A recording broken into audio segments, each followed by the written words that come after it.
daily devotions. Now, being drunk all the time is not easy. If it was, everyone would do it. And I say that because me, myself, and when I used to ride around or just, some people wake and bake or whatnot, early in the morning, I'm ready to turn it up by drinking. Now, I started drinking for a particular reason, right? But right now we're talking about being turned up by drinking. Like constantly throughout the day, if I'm driving around, I pull up, I got a drink in my hand, usually a Heineken, man. They call me the Heineken man. And what I learned from drinking, though, is I used to get drunk, right? Like at nighttime or whatnot, going out with my partners, we turn up. And turning up in whatever fashion you may do it. Me who's drinking, and, me getting slurred. And I learned if I could get slurred, and it's something that I do constantly all the time without even thinking about it, how could I transcend that in a different message? If everything we do bad is really made for good. When I was reading and I hit Ephesians 5:18, it speaks about do not get drunk on wine because it's debauchery, but do get drunk. So I sit back and it hits me like, okay, getting drunk, drinking, getting slurred or whatnot, turning up to the max, drinking jungle juice when it's a block party or something like that. Spiritually, how could I get drunk? And I'm like, I gotta do the same thing. Like I'm just, drinking. So that's how I really started meditating. I noticed when I meditate, I started getting full with the spirit more and more and more. See, getting drunk all the time is not easy. Because if it was, everyone would do it. So being drunk with the spirit is not easy either. Because if it was, everyone would do it. So at the same time, when this started to click, I started seeing me spend more and more time to myself. And it's not necessarily being a lone ranger, because you can't do that. In this world, it's not supposed to be that way. But why I say my wife likes when I go and do a bid is because I get the opportunity and the time that I need to master another step spiritually. And see, being here on earth, our connection is with spirit. That's why we're so into nature and, astrology, stars, or, beauty, cosmetics, people doing makeup or whatnot. We get so full into different type of TV shows that we watch them constantly. Whatever it may be. How do we transcend it spiritually? See, a key that I think is whatever you may do all the time, like me with drinking,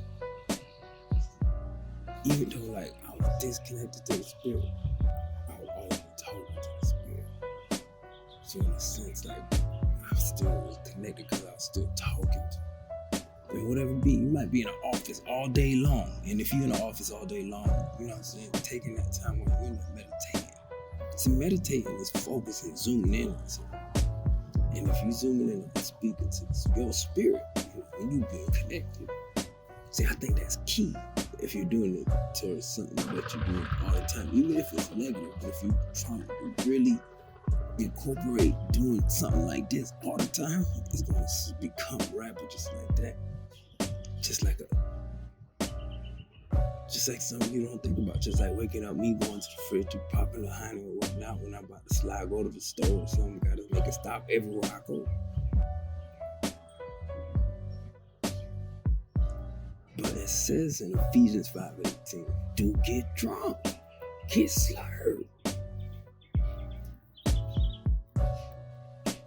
And I really started to dig deep in that by meditating and talking to my spirit and moving in that direction.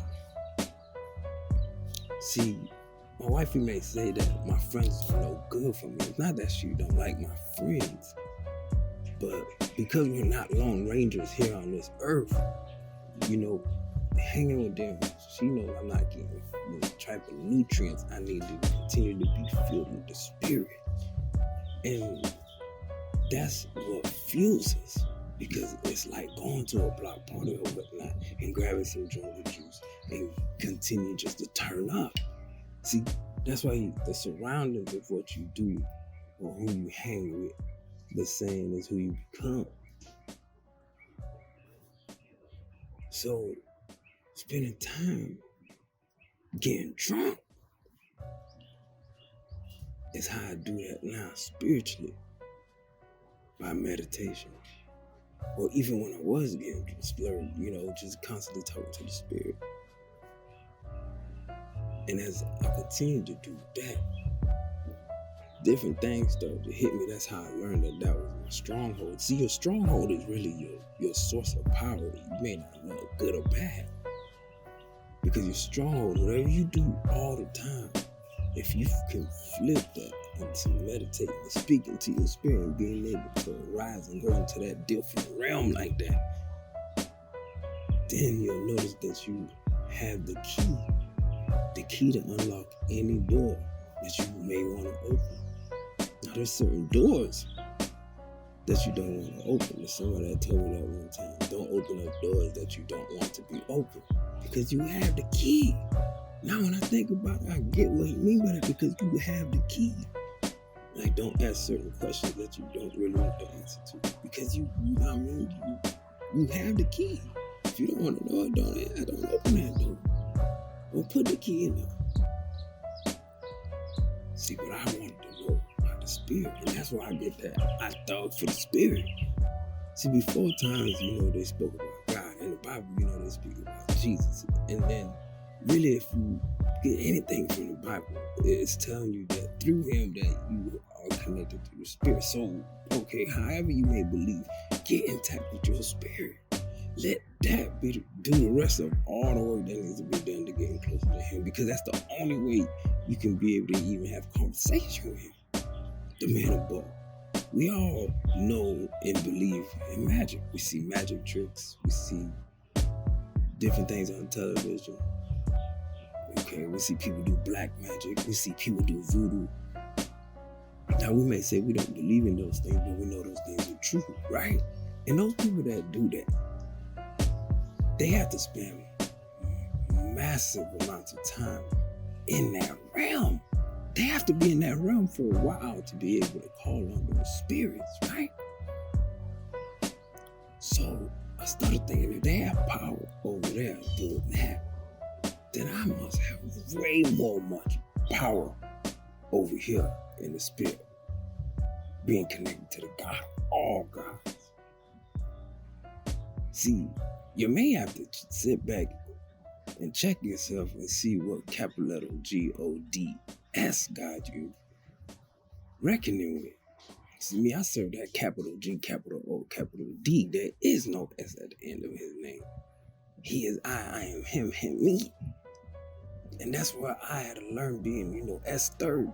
That if that's how I used to get slurred all the time on that jungle juice, I had to transcend that being in a spiritual way. And how to be able to put that scope on. See, a lot of people spiritually, if you think about the Native Americans, how spiritual they are and how connected they are with the earth. If you think about how people that just do yoga or whatnot, or people you see that love to go sightseeing, seeing birds, or taking pictures of trees, or just the nature, the cold, the snow, whatever it may be, it's being connected, right, to something greater. And on that side, I know that in that realm, how can I tap into that realm? And that's where, we're scared to really go into that realm, because we know that's where all the power is if we're really real. Everybody knows that. He said every knee shall bow, right? Even when you look out at just Mother Nature, you're already bowing